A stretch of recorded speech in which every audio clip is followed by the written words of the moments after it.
හයි guys. ඉතින් අද අපි යන්නේ මාරවිල තියෙන ලස්සනම හොටෙල් එකක් බලන්න මුහුද අයිනේ තියෙන. ඉතින් එන්න මගෙත් එක්ක ඒ ගමන ගිහිල්ලා එන්න. අපි ඉතින් උදේ පාන්දරින්ම යන්න පිටත් වුණා. මොකද අපිට ඉක්මනට හොටෙල් එකට යන්න පුළුවන් වෙන හින්දා. ඉතින් ওই විදිහට තමයි අපි ගමන පටන් ගත්තේ. ඉතින් අපි බේස් ලයින් එක යූස් කරලා අපි හයිවේ එක පැත්තට යන ගමන් හිටියේ. මාර ලස්සන view එකක් උදේ පාන්දරේ හින්දා අපිට තිබුණේ. ඉතින් මේ තියෙන්නේ ඔයගොල්ලෝ කවුරුත් දන්න කැලණි පාලම.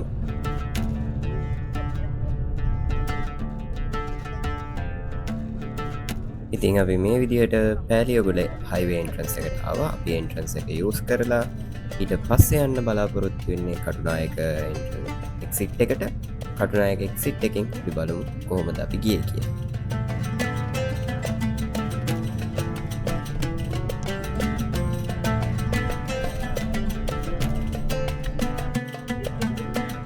ඔය විදිහට අපි කටුනායක එක්සිට් එක ගාවට ආවා. ඉතින් කටුනායක එක්සිට් එක ගාවට එද්දී උදේ 9:00 විතර වුණා.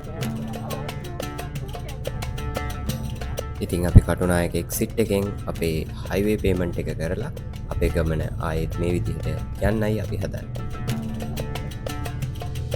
අපි ප්ලෑන් කරලා තිබ්බ වෙලාවටම අපිට කටුනායක එක්සිට් එක ගාවට එන්න පුළුවන්කම ලැබුණා. උදේ පාන්දර හින්දා මාර ලස්සන view එකක් අපිට බලා ගන්න පුළුවන් වුණා. නිල් පාට අහසත් එක්ක. ඉතින් ওই විදිහට අපේ කට්ටිය හැමෝමත් එක්ක චූටි කසුකුසුවක් දාගෙන සතුටින් ගමන ගියා.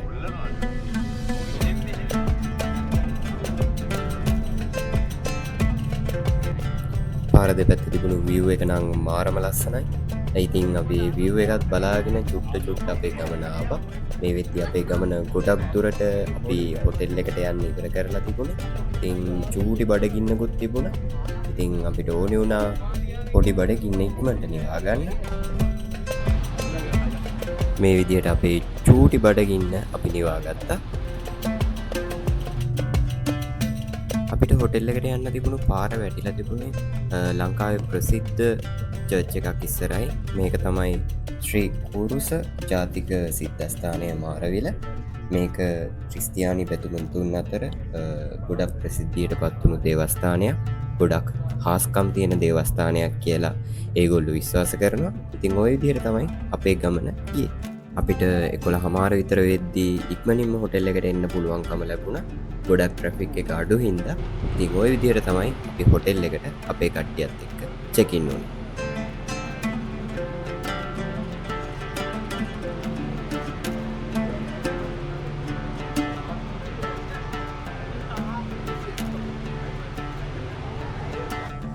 අපි අවුටින් ඉවෙන්ට් එකකට ආපු හින්දා හොටෙල් ස්ටාෆ් එක අපිට හෑන්ඩ් බෑන්ඩ් එකක් ප්‍රොවයිඩ් කරා. මොකද හොටෙල් එකේ ඔපරේෂන් එකට ඒක ගොඩක් වටිනවා. අපි අවුට්සයිඩ් ගෙස්ලා හින්දා. ඉතින් ওই විදිහට හොටෙල් එකේ ස්ටාෆ් එක මාර ෆ්‍රෙන්ඩ්ලි විදිහට අපිට අපේ හැමෝගෙම අත්වල හෑන්ඩ් බෑන්ඩ් එක ෆ්ලිප් කරා.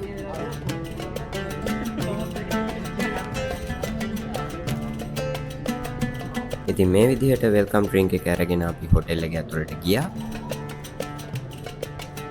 මේ තියෙන්නේ හොටෙල් එකේ ලොබි ඒරියා එක. ලොකු ස්පේස් එකක් තිබුණා ලොබි ඒරියා එකට. අපේ ලොකු ක්‍රවුඩ් එකක් හිටියත් ඒක ඉෂුව එකක් වුණේ නැහැ. හරි අපි වෙලින්නේ සබ් ෆාම් දෙකට. මේ තියෙන්නේ වයිට් කාල් ළඟ තියෙන්නේ වටපිටාවක් තියෙනවා. මේ විදිහට අපේ වෙල්කම් ඩ්‍රින්ක් එක එන්ජොයි කරන ගමන් වටපිටාවේ තිබ්බ ලස්සන අපි හෙට මෙහෙට දුවලා බලලා බැලුවා.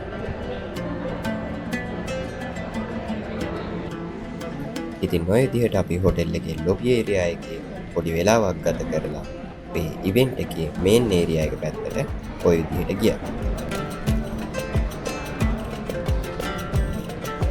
ඉතින් මේ හොටෙල් එකට මාරම ලස්සන පූල් ඒරියා එකක් තිබුණා.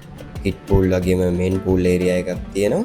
ඉතින් මේ පූල් එක ඇතුලේ වෙනම වෝටර් ඇක්ටිවිටීස් කරන්න පුළුවන් ඒරියා එකක් ඒගොල්ලෝ ඩිසයින් කරලා තිබුණා. ගොඩක් යූස්ෆුල් ගෙස්ලට වෝටර් ඇක්ටිවිටීස් කරන්න. රිසර්ව් කරලා තිබුණු අපේ ඉවෙන්ට් ඒරියා එක සාමාන්‍යයෙන් 100 to 120 විතර ටැක්ස් කවුන්ට් එකක් ඇකොමඩේට් කරන්න ඉඩ තිබුණා. ලේකේ ස්ටාෆ් එක ගාඩන් ඒරියා එක මාර විදිහට මෙන්ටේන් කරලා තිබුණා. මාර ලස්සනක් තිබුණේ. හොටෙල් එකේ රූම්ස් වලට යන්න තියෙන්නේ ගාඩන් ඒරියා එක පහු. කරගෙන ඉතින් අපි ඒගොල්ලොන්ගේ ගාඩන් ඒරියා එක පහු කරගෙන අපේ චේන්ජින් රූම්ස් ගන්න ඔය විදිහට තමයි ගියේ. අපිට දීලා තිබුණේ චේන්ජින් රූම් එකක් හින්දා අපිට ප්‍රොවයිඩ් කරලා තිබුණේ බේසික් රූම්ස් ඇමිනිටිස් විතරයි. ඉතින් ওই විදිහට තමයි ඒගොල්ලොන්ගේ රූම් එක arrange කරලා තිබුණේ. ඉතින් අපි එද්දී බාර් එක මේ විදිහට ඕපන් වෙලා තිබුණා. ඉතින් අපේ අය ඒගොල්ලොන්ට ඕනි ඩ්‍රින්ක්ස් බාර්මන්ට කියලා මේ විදිහට තමයි ඒගොල්ලෝ arrange කරගත්තේ. ඔය විදිහට මා ඩ්‍රින්ක් එකක් දාගෙන ඉවෙන්ට් එක පැත්තට යන්න ගියා. Yeah, came through flexing cause they know I got the sauce. Got the presence on me, I can't ever take it off. That's why I came country boy stepping, yeah, I'm country boy stepping. Country boy stepping, yeah, I'm country boy stepping. Yeah, they can't get like me, rockin' boots and white tee. Designer on my cuff links, something like a movie. Country boy stepping, yeah, I'm country boy stepping. Country boy stepping, yeah, I'm country boy stepping.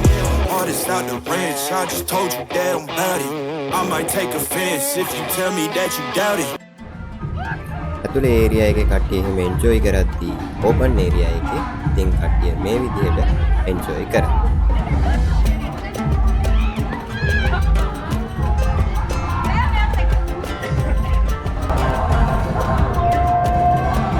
අපිට hotel එකෙන් inform කරා lunch එක ready වෙලා තියෙන්නේ කියලා. ඉතින් අපි ඒගොල්ලොන්ගේ මේන් restaurant එකට එක පැත්තට ගියා මොනවාද ලන්ච් එකට රෙඩි වෙලා තියෙන්නේ කියලා බලන්න. ඉතින් මේ තියෙන්නේ ඒගොල්ලොන්ගේ මේන් රෙස්ටොරන්ට් එක. ඉතින් අපි පොඩි රවුමක් එහාට මෙහාට ගිහින් බැලුවා මොනවාද ඉතින් ඒගොල්ලෝ ලන්ච් එකට රෙඩි කරලා තියෙන්නේ කියලා.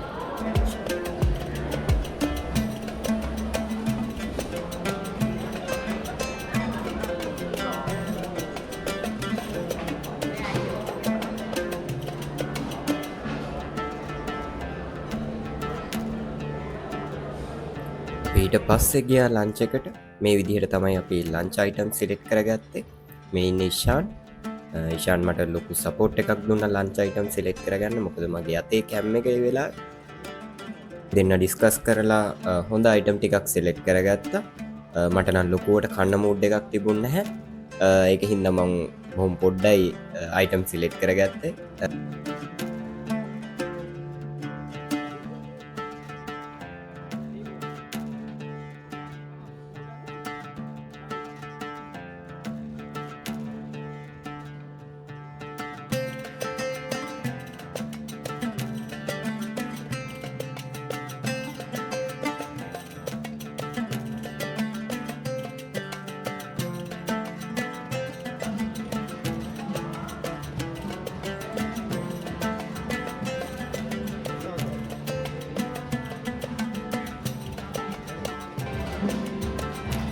ඉතින් මේ විදිහට ලන්ච් අයිටම් ටික සිලෙක්ට් කරගෙන අපි ඒගොල්ලොන්ගේ මේන් රෙස්ටොරන්ට් එකට ඇවිල්ලා වාඩි වෙලා ලන්ච් එක එක්ස්පීරියන්ස් කරා. මාරම හොඳ එක්ස්පීරියන්ස් එකක් හම්බුණා.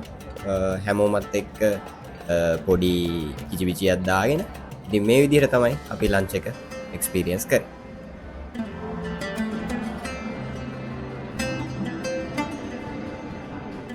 ඊට පස්සේ අපි ආවා ඩෙසර්ට් ඒරියා එකට. බුෆේ එකේ මං ආසම ඒරියා එක තමයි ඩෙසර්ට් ඒරියා එක. ඉතින් අපි ඩෙසර්ට් ඒරියා එකේ අයිටම් 3-4ක් ගෙතාගෙන ටේස්ට් කරන්න තමයි මේ ලෑස්ති වෙන්නේ.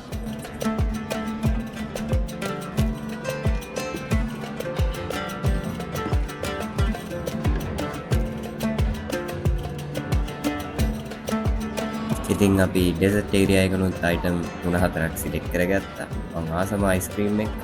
ඉතින් ওই විදිහට තමයි අපි ඩෙසර්ට් ගත්තේ.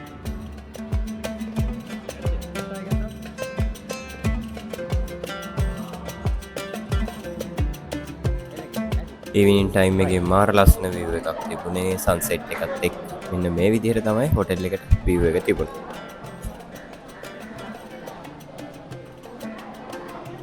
ඉතින් ඉවිනින් ටයිම් එකේ අපේ කට්ටිය ටීම් දෙකකට බෙදිලා වෝටර් ඇක්ටිවිටීස් කරා. ඉතින් මේ විදිහට තමයි ඒක උනේ මාරම අත්දැකීමක් අපිට ගන්න පුළුවන්.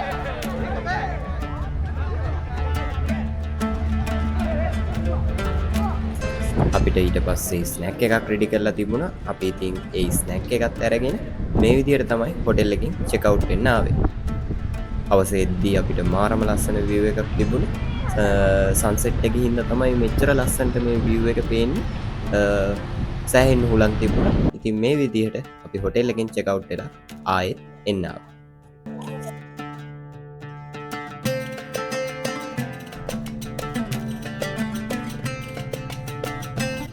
එහෙනම් ආයෙම අපි බ්ලොග් එකකින් හම්බ වෙමු.